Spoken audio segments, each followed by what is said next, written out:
শুরুটা করেছিল ইস্টবেঙ্গল, শেষটা করল মোহনবাগান। হ্যাঁ, আপুইয়া রালতের ক্ষেত্রে বাজিমাত করল সবুজ মেরুন শিবির। মিজোরামের এই ফুটবলারকে প্রায় 3 কোটি টাকায় দলে তুলে নিল মোহনবাগান সুপার জায়ান্ট। আর কোনো কোয়েশ্চেন নেই, আর কোনো প্রশ্ন নেই আপুইয়া মোহনবাগানের। দুদিন আগেই মোহনবাগানের পাঠানো চুক্তিপত্রে সই করে দিয়েছেন তিনি, এমনটাই খবর। এবং এই খবর যে মিথ্যে নয় তার অনেক সোর্স আছে। দুদিন আগেই মোহনবাগান সচিব দেবাশিস দত্তকে একটি সাক্ষাৎকারে জিজ্ঞেস করা হয় আপুইয়া কোন দলে খেলবেন, ইস্টবেঙ্গল নাকি মোহনবাগান। দেবাশিস বাবু জানান আপুইয়ার মুম্বাইতে খেলার সম্ভাবনাই সবচেয়ে বেশি, মোহনবাগান চেষ্টা করছে মাত্র।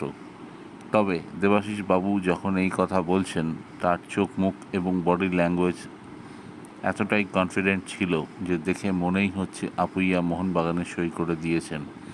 এবং দেবাশিস বাবুর অতীত ট্রেন্ড দেখলে একথা প্রমাণিত। এর আগেও বাইচুং ভুটিয়াকে যখন ইস্টবেঙ্গল থেকে রেকর্ড টাকার বিনিময়ে সই করিয়েছিল মোহনবাগান, তখন দেবাশিস বাবু বলেছিলেন বাইচুংকে মোহনবাগান সই করাবে না, কিন্তু একদিন পরেই তাকে নিয়ে নিয়েছিল মোহনবাগান। আপুইয়ার ক্ষেত্রেও যে সেরকমটাই ঘটছে এটাই খবর। আর তাছাড়া মিজোরামের একটি লোকাল নিউজ পেপারও খবর করেছে ইস্টবেঙ্গলকে হারিয়ে আপুইয়াকে সই করিয়ে নিল মোহনবাগান।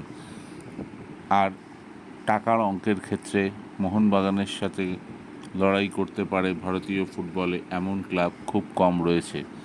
তাদের সঙ্গে লড়াই করতে পারে শুধুমাত্র মুম্বাই সিটি এফসি এবং গোয়া।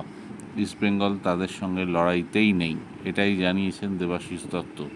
আর সঞ্জীব গোয়েঙ্কা আগেই জানিয়েছিলেন এশিয়ান ফুটবল সার্কিটে তিনি মোহনবাগানের নাম দেখতে চান, আরও সাফল্য পেতে চান।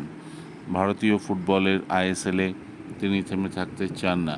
তাই যে ফুটবল দল সাহাল আব্দুল সামাদ, পেত্রাতস, জেসন কামিংসদের মতো ফুটবলারকে সই করাতে পারে আপুইয়া তাদের কাছে বড় ডিল নয়। তবে সত্যি হলেও ইস্টবেঙ্গল সমর্থকদের কাছে এটা দুঃখের খবর, কিন্তু মেনে নিতেই হবে। আরও একবার মোহনবাগানের টাকার কাছে, মোহনবাগানের ইনফ্লুয়েন্সের কাছে পরাজিত হলো ইস্টবেঙ্গল। মিজোরামের ফুটবলার আপুইয়াকে দলে নিয়ে নিল মোহনবাগান, এটা নিশ্চিত।